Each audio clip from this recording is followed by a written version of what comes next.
എല്ലാ കൂട്ടുകാർക്കും വീണ്ടും ഫ്ലേവേഴ്സ് ഓഫ് ശ്രുതീസ് വേൾഡിലേക്ക് സ്വാഗതം. അപ്പോൾ എല്ലാവരും സുഖമായിട്ടും സേഫായിട്ടും ഇരിക്കുന്നെന്ന് വിശ്വസിക്കുന്നു, പ്രാർത്ഥിക്കുന്നു. അപ്പോൾ ഇന്നത്തെ വീഡിയോയിലേക്ക് നമുക്ക് കടക്കാം. ഇന്നത്തെ വീഡിയോ വീണ്ടും ഒരു അടിപൊളി വോൾ ഡെക്കറാണ്. അപ്പോൾ ഇതെങ്ങനെയാണ് ഉണ്ടാക്കുന്നതെന്ന് കാണുന്നതിന് മുമ്പ് നിങ്ങൾ ചാനൽ ഇതുവരെ സബ്സ്ക്രൈബ് ചെയ്തിട്ടില്ലെങ്കിൽ മറക്കാതെ സബ്സ്ക്രൈബ് ചെയ്ത് അടുത്തുള്ള ബെല്ലൈക്കനും കൂടി പ്രസ് ചെയ്ത് വെച്ചോളൂ. അതിൽ ഓൾ എന്നുള്ള ഓപ്ഷൻ സെലക്ട് ചെയ്യാൻ മറക്കരുത്. എന്നാലാണ് ഞാൻ അപ്ലോഡ് ചെയ്യുന്ന എല്ലാ വീഡിയോസിൻ്റെയും നോട്ടിഫിക്കേഷൻ നിങ്ങൾക്ക് മുടങ്ങാതെ ലഭിക്കുകയുള്ളൂ. അപ്പോൾ നമുക്ക് കാണാം ഈ സുന്ദരം വോൾ ഡെക്കർ എങ്ങനെയാണ് ഉണ്ടാക്കുന്നതെന്ന്. ആദ്യം തന്നെ നമുക്ക് കുറച്ച് പേപ്പർ സ്റ്റിക്കുകൾ ഇതുപോലെ റോൾ ചെയ്ത് ഉണ്ടാക്കിയെടുക്കണം. ഇത് പഴയ A4 പേപ്പർ, നമുക്ക് ആവശ്യമില്ലാത്ത പ്രിൻ്റ് എടുത്ത പേപ്പറാണ്. അത് ഇതുപോലെ റോൾ ചെയ്ത് നമുക്ക് സ്റ്റിക്കുകൾ ഉണ്ടാക്കിയെടുക്കാം. 8 വലിയ സ്റ്റിക്കുകളും 8 ചെറിയ സ്റ്റിക്കുകളാണ് നമുക്ക് ആവശ്യമായിട്ടുള്ളത്. അതിനുശേഷം നമുക്കിതിനെ ബ്ലാക്ക് കളർ പെയിൻറ്റ് അടിച്ചു കൊടുക്കാം. എല്ലാ സ്റ്റിക്കുകൾക്കും നമുക്കിതുപോലെ ബ്ലാക്ക് കളർ പെയിൻറ്റ് അടിച്ച് ഡ്രൈ ആവാനായിട്ട് വെക്കാം. അതിനുശേഷം ഒരു പഴയ CD എടുത്തിട്ട് അതിൻ്റെ ഈ സൈഡിൽ നമ്മളിപ്പോൾ തയ്യാറാക്കി വെച്ചിരിക്കുന്ന സ്റ്റിക്കുകളിൽ 8 എണ്ണം നമുക്ക് സ്റ്റിക്ക് ചെയ്ത് കൊടുക്കാം.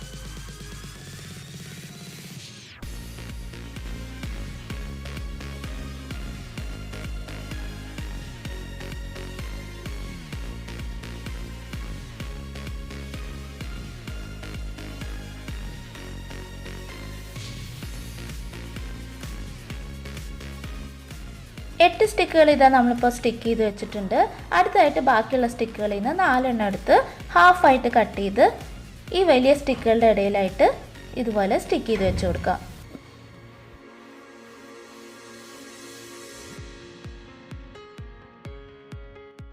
ഇനി ഇത് നമുക്കൊരു സൈഡിലേക്ക് എടുത്ത് മാറ്റി വയ്ക്കാം. എന്നിട്ട് അടുത്ത പണികളിലേക്ക് കടക്കാം. അടുത്ത പണി എന്ന് പറഞ്ഞാൽ നമുക്ക് കുറച്ച് പെറ്റൽസ്, എതളുകൾ കട്ട് ചെയ്തെടുക്കണം. ഞാൻ റെഡ് കളർ പേപ്പറാണ് എടുക്കുന്നത്. നോർമൽ A4 പേപ്പർ പോലെ തന്നെ, പക്ഷേ കളർ പേപ്പർ, ഓറഞ്ചോ യെല്ലോ നമുക്ക് ഇഷ്ടമുള്ള കളർ എടുക്കാം. ഇത് കൺസ്ട്രക്ഷൻ പേപ്പർ അല്ല കേട്ടോ, നോർമൽ A4 പേപ്പറിൻ്റെ സൈസിൽ തന്നെ. നമ്മളിത് ഇതുപോലെ ഫോൾഡ് ചെയ്തെടുത്ത് ഇതുപോലെ ഫോൾഡ് ചെയ്തെടുത്ത് അതിൽ നിന്ന് ഒരേ സൈസിൽ ഒരേ ഷേപ്പിൽ നമ്മൾ പെറ്റൽസ് കട്ട് ചെയ്ത് ഒറ്റയടിക്ക് തന്നെ കുറേ നമ്പേഴ്സ് നമുക്ക് കട്ട് ചെയ്തെടുക്കാൻ പറ്റും. അല്ലെങ്കിൽ നമുക്ക് ഓരോരോ എതളുകളായിട്ട് വരച്ചെടുത്ത് ഓരോന്നായിട്ട് കട്ട് ചെയ്തെടുക്കാം. ഇങ്ങനെ ആകുമ്പോൾ ഒറ്റയടിക്ക് നമുക്ക് കുറേ നമ്പേഴ്സ് കട്ട് ചെയ്തെടുക്കാൻ പറ്റും. എതളുകൾ ഇതുപോലെ വരച്ച് കൊടുക്കാം.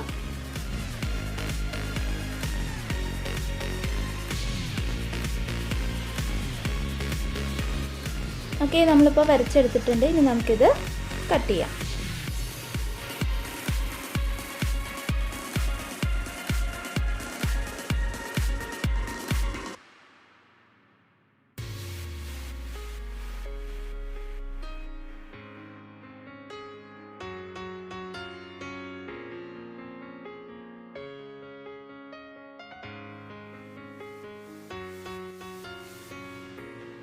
കണ്ടില്ലേ, ഇപ്പോൾ ഒറ്റയടിക്ക് ഇത്രയും പെറ്റൽസ് എതളുകൾ നമുക്ക് കട്ട് ചെയ്തെടുക്കാൻ പറ്റി.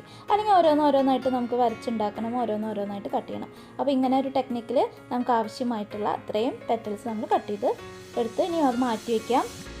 നെക്സ്റ്റ് നമ്മളിനി ഫ്ലവർ ഉണ്ടാക്കാൻ പോവാണ്. സെൻറ്ററിൽ നമുക്ക് ഫിക്സ് ചെയ്യാനുള്ളത്. അതിന് വീണ്ടും ഒരു റെഡ് കളർ പേപ്പർ എടുത്ത് ഇതുപോലെ ഫോൾഡ് ചെയ്ത് നമ്മൾ പെറ്റൽസ് തയ്യാറാക്കി അതേ ടെക്നിക്ക് തന്നെ നമുക്ക് കുറേ സർക്കിൾസ് വേണം. അപ്പോൾ ഇതുപോലെ വീണ്ടും ഫോൾഡ് ചെയ്ത്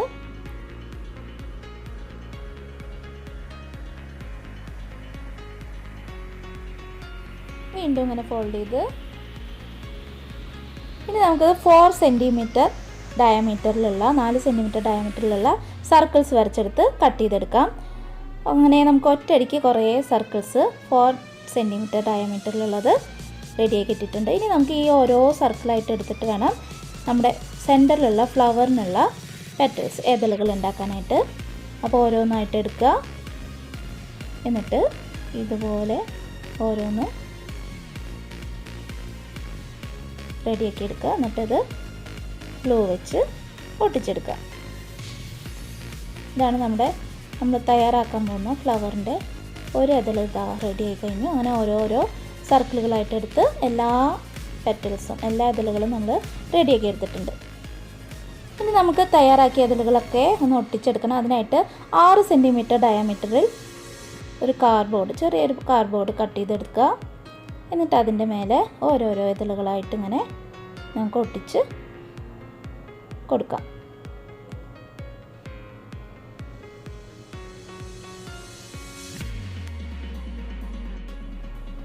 കണ്ടില്ലേ, ഇതുപോലെ നമ്മൾ ആ സർക്കിൾ ഫുള്ളായിട്ട് ഫില്ല് ചെയ്ത് കൊടുക്കുക, ഇതളുകളിൽ ഒട്ടിച്ചു കൊടുക്കുക. ഇനി ഇതിൻ്റെ മേലെ നമുക്ക് ഒട്ടിച്ചു കൊടുക്കണം. അപ്പോൾ അതിനായിട്ട് സെയിം സൈസിൽ തന്നെ ചെയ്യാം. ഞാനപ്പോൾ അത് ചെയ്തപ്പോൾ അതിനേക്കാളും വൃത്തിയായിട്ട് തോന്നിയത് ചെറിയ പെറ്റൽസ് ഉണ്ടാക്കിയിട്ട് ഒട്ടിച്ചു കൊടുക്കുന്നതാണ്. അപ്പോൾ 3 സെൻറ്റിമീറ്ററിൽ ഇതുപോലെ സർക്കിൾസ് കട്ട് ചെയ്ത് പെറ്റൽസ് ഉണ്ടാക്കി അതിൻ്റെ ഉള്ളിലായിട്ട് ഇതുപോലെ നമുക്ക് അറേഞ്ച് ചെയ്ത് ഒട്ടിച്ചു കൊടുക്കാം. അതാണ് കൂടുതൽ ഭംഗിയായിട്ട് തോന്നിയത്. അപ്പോൾ അതുപോലെ ചെറിയ പെറ്റൽസ് ഉണ്ടാക്കിയിരുന്നു 3 സെൻറ്റിമീറ്റർ ഡയമീറ്ററിലുള്ളത്. ഇനി അത് ഓരോന്നായിട്ട് നമുക്കിങ്ങനെ ഉള്ളിൽ ഫിക്സ് ചെയ്ത് കൊടുക്കാം. സെയിം 4 സെൻറ്റിമീറ്റർ ആയാലും കുഴപ്പമൊന്നുമില്ല, പക്ഷേ അതിനേക്കാളും ഉള്ളിൽ ചെറിയ സൈസായിട്ടുള്ളതാണ് കൂടുതൽ ഭംഗിയായിട്ട് തോന്നിയത്. നമുക്ക് ഉള്ളിൽ ഫുള്ളായിട്ട് അറേഞ്ച് ചെയ്ത് ഒട്ടിച്ചു കൊടുക്കാം. നമ്മുടെ താഴെ ഒട്ടിച്ചിരിക്കുന്ന ആ പെറ്റൽസിൻ്റെ ഇടയിലായിട്ട് വേണം ഈ ചെറുത് 2 പെറ്റൽസിൻ്റെ ഇടയിലുള്ള ഗ്യാപ്പ് ഉണ്ടല്ലോ, അവിടെ ഇത് ഒട്ടിച്ചു കൊടുക്കാം. കണ്ടല്ലോ, നമ്മുടെ പൂവിൻ്റെ അങ്ങനെ പകുതി പണി കഴിഞ്ഞിട്ടുണ്ട്. ഇനി ഇതിൻ്റെ സെൻറ്ററിൽ ഒട്ടിക്കാനായിട്ട് ഗ്ലിറ്റർ പേപ്പർ എടുത്തിട്ടുണ്ട്. വൈറ്റ് ഗ്ലിറ്റർ പേപ്പറിൽ നിന്ന് ചെറിയൊരു സർക്കിൾ കട്ട് ചെയ്ത് ഒട്ടിച്ചു കൊടുക്കണം. അല്ലെങ്കിൽ CD എന്നൊരു സർക്കിൾ കട്ട് ചെയ്യാൻ പറ്റിയാലും അത് നല്ല ഭംഗിയുണ്ടാവും. നമുക്ക് സെൻറ്ററിലായിട്ട് ഒട്ടിച്ചു കൊടുക്കാം. ഓക്കെ, അപ്പോൾ നമ്മുടെ ഫ്ലവർ ഇതാ റെഡി ആയിട്ടുണ്ട്. അപ്പോൾ ഈ ഫ്ലവറാണ് നമ്മൾ CDയുടെ മേലെ സെൻറ്ററിൽ ഒട്ടിച്ചു കൊടുക്കാനായിട്ട് പോകുന്നത്. നമുക്ക് മാറ്റി വെച്ചിട്ട് അടുത്ത പണിയിലേക്ക് കിടക്കാം. അടുത്ത പണി നമ്മൾ കട്ട് ചെയ്ത് വെച്ചിട്ടുള്ള പെറ്റൽസ് നമ്മുടെ സ്റ്റിക്കിൻ്റെ മേലെ ഓരോന്നായിട്ട് ഒട്ടിക്കുക എന്നുള്ളതാണ്. ഓരോന്നായിട്ട് അറ്റത്തായിട്ട് നമുക്കിതുപോലെ ഒട്ടിച്ചു കൊടുക്കാം.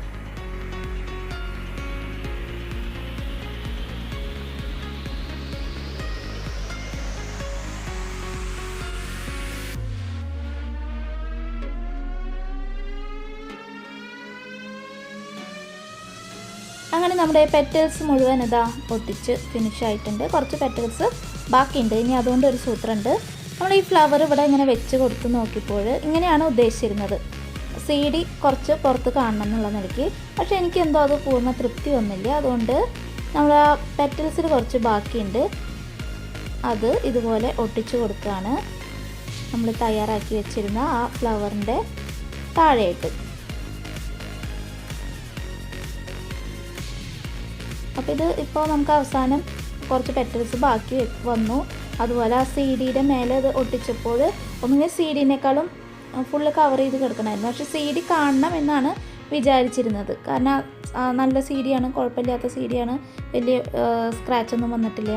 അപ്പോൾ ഒരു ഗ്ലേസിങ് ഉണ്ടാവില്ല, ഒരു തിളക്കം ഉണ്ടാവില്ല CDക്ക്, അത് കണ്ടോട്ടെ എന്നാണ് വിചാരിച്ചിരുന്നത്. പക്ഷേ നമുക്ക് അത്ര ഒരു ഭംഗി ഫീൽ ചെയ്തില്ല. അപ്പോൾ ആ പെറ്റൽസ് ബാക്കിയുണ്ട്. അപ്പോൾ പിന്നെ CD കവർ ചെയ്യാവുന്ന രീതിയിൽ നമുക്ക് ഫ്ലവർ റെഡിയാക്കി എടുക്കാം. അങ്ങനെ നമ്മുടെ ഫ്ലവർ ഇതാ റെഡി ആയി കഴിഞ്ഞു. ഇപ്പോഴാണ് ഒരു പെർഫെക്ഷൻ വന്നിട്ടുള്ളത്. ഇനി ആ ഫ്ലവർ നമുക്ക് CDയുടെ മേലെയായിട്ട് ഒട്ടിച്ചു കൊടുക്കാം. യെസ്, അങ്ങനെ നമ്മുടെ വാൾ ഡെക്കർ ഇതാ റെഡി ആയി കഴിഞ്ഞു. അപ്പോൾ എല്ലാവർക്കും ഇഷ്ടപ്പെട്ടെന്ന് കരുതുന്നു. ഇഷ്ടപ്പെട്ടെങ്കിൽ ലൈക്ക് ചെയ്യുക, കൂട്ടുകാർക്കൊക്കെ ഷെയർ ചെയ്ത് കൊടുക്കുക. പിന്നെ നിങ്ങളിത് ട്രൈ ചെയ്തിട്ട് അഭിപ്രായങ്ങൾ അറിയിക്കുക. പിന്നെ അതിൻ്റെ ഫോട്ടോസ് നിങ്ങൾക്ക് ഇൻസ്റ്റാഗ്രാമിലൂടെ ഷെയർ ചെയ്യാവുന്നതാണ്. ഓക്കെ, അപ്പോൾ ഇനി വീണ്ടും അടുത്ത എപ്പിസോഡിൽ പുതിയ വിശേഷങ്ങളായിട്ട് കാണാം. അതുവരെ നിങ്ങളോട് ബൈ പറഞ്ഞു പോകുന്നു നിങ്ങളുടെ സ്വന്തം ശ്രുതി മകേഷ്.